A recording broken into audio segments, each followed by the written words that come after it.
In this video, we're going to be taking a look at the Star Wars The Vintage Collection Figrin Dan from A New Hope. Hi there, Star Wars collectors, and welcome to another Bossk Bounty video. Now, as I mentioned in the intro, in this video, we're going to be taking a look at the Star Wars The Vintage Collection Figrin Dan, and he's on this glorious Star Wars card. So let's waste no time and take a look at the card back.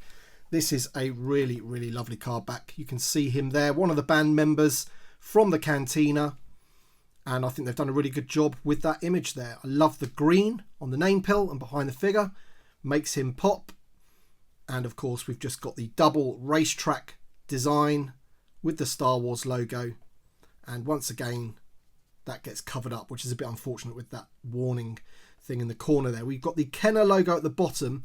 Now, something that I have noticed about a couple of the figures in this wave, I'm not too sure if you're going to be able to pick it up, but just here, there's like a little scratch, and there is around here as well. And that is where they pack in the figures facing each other. So if you could think another bubble would be here pressing against this, and it's made a mark, it's made a scratch, and you cannot get that off. It's actually done damage to the card, which is a bit annoying. So we've gone to these lovely thicker card backs, the cardstock that they're using, but unfortunately, maybe because obviously they're packing more into those boxes because it is thicker, maybe they're starting to rub off against each other here, and they're making these marks. So that's a bit annoying. It's definitely the case with this Figrin Dan. I'll have to take a closer look at the other ones in the box, but I literally just noticed that while I was recording the video, so I thought I'd better bring it up. So make sure you check out your cards when you get them.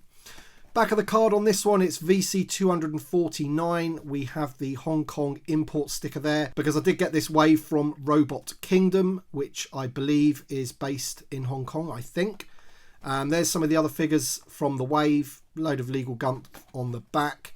And there he is in the bubble. Now, I've got a bit to say about the head sculpt on this guy, and we'll do that once we get him out of the packaging. But he's looking okay at the moment. He comes with 3 instruments, as you can see.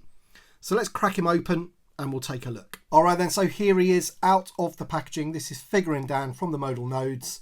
He is a Bith, I believe. I think that's what the species is called. And he is, of course, one of the band members from the Cantina, one of the most famous scenes in all of Star Wars, as far as I'm concerned. That music, as soon as it's in your head, it kind of sticks around for a while.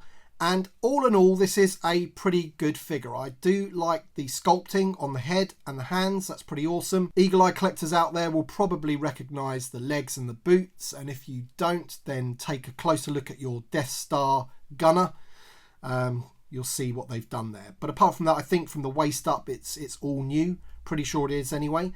Now, the only thing that I've got a slight issue with this is the paintwork on the head. Now, I've been taking a look at some images on Google and what have you, having a look at the band members, looking at all the different ones to see, you know, which one was Figrin Dan and what his head looks like and everything. And I just think they've gone a little bit overboard with the sort of coral orangey type paintwork on his head there, particularly down the centre of his forehead and all around his face. When he was in the packaging, it actually looked like he had a beard, like a ginger beard. That's honestly what it looked like. It doesn't look so bad now it's out of the packaging, but I've looked at like previous figures of these ones as well, and they don't really seem to have that. But I think to bring out some of the detail, they've had to add that, and I'm just not 100% sure if it works or not. You can also see it on the hands as well. It definitely brings out more detail on the hands, but I'll give you a really good look at the head sculpt in a minute and you can make your own mind up. You can see that I've got him holding one of the instruments. I'm not going to be able to tell you offhand which instrument that is. We also get the other 2 here, and I believe, hopefully, on the way there's going to be a multi-pack of these where you get the other instruments as well. I think they alluded to that on one of the live streams. It may have even been pipelined. I actually can't remember, but hopefully we'll get the full band of all of the extra instruments and things like that. They're definitely getting that in the Black Series, and I think it's been promised in the Vintage Collection as well. So there he is, that's Figrin Dan. Let's take a closer look at the details of the head sculpt. All right then, so there you go. There is a really detailed look at the head sculpt. And to be honest, looking up close like that, it doesn't look so bad. But when you go a little bit further away, it could almost be mistaken for a beard. That's what I thought originally anyway, but that might just be me. And also his forehead, you know, looks like a bum, doesn't it? Which is a bit funny. So there you go. You can see that he's got the hole in his mouth. That means he can play any of the instruments that you get with this figure. All 3 fit in his mouth. And obviously there's the hands that he would hold them with. He has got hinges at the wrists. And yeah, he's got really bony fingers, isn't he? Almost like a skeleton. But there you go. There's a close-up look at that head sculpt again. So I've got to say, it looks a little bit weird with the hole in his mouth like that, doesn't it? I don't want to say what it actually looks like, but we'll leave that to your imagination. But there you go. There's his upper torso. He does have that split there. It's not so bad because it's black, so you can't really see it too well, but it is there. But that actually does help with the articulation. So if you wanted him leaning back, playing his instrument, you can do that, or crunching forward, you can do that as well, because obviously these guys sort of moved around, didn't they, when they're sort of dancing around playing their instruments, which is pretty cool. So apart from that, he has the ball hinge shoulders and elbows. He has a hinge at the wrist. He doesn't have the new style hips because, as I said, he does share these legs with the Death Star gunner, but he does have a split at the thigh, which, to be honest, on these grey trousers does look a bit awkward. And there you go. You can really tell that it is taken from another figure because he's got those pockets on the front there, which I believe the Figrin Dan and the other band members didn't have. But at the end of the day, to get this figure out, that's what they've used. And to be honest, it's a very, very small nitpick. I really don't think it matters that much. But all in all, the head sculpt's good for this species. You can see there, they've got lots of sculpting going on. It's just the, yeah, it was just the paint that I thought was a bit odd, but closer up, it doesn't look too bad. They've, as I say, they've just done it to bring out the detail. And that shirt's almost like Jedi Luke as well, isn't it? So there you go. There's the back of the figure. Really odd looking aliens, these guys. And yeah, I mean, if you've got a cantina diorama set up, then, you know, this is what you've been waiting for, really.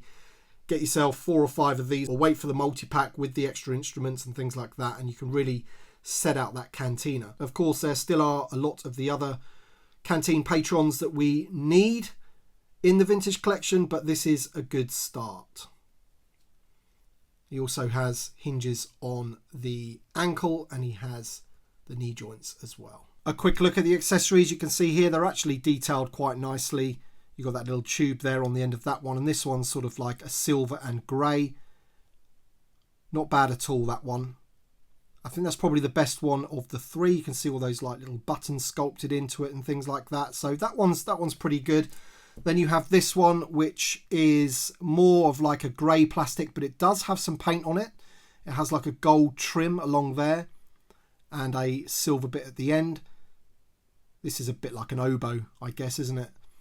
So there's that one. And then you've got like a smaller version, like more of like a flute or recorder type effort.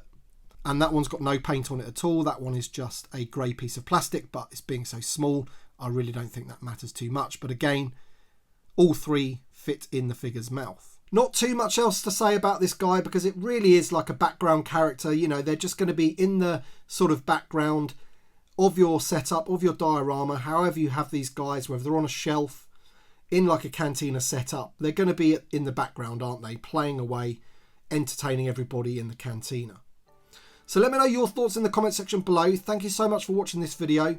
Thank you to my Patreon supporters and channel members, as always. Thank you all for watching, and we shall see you on the next one.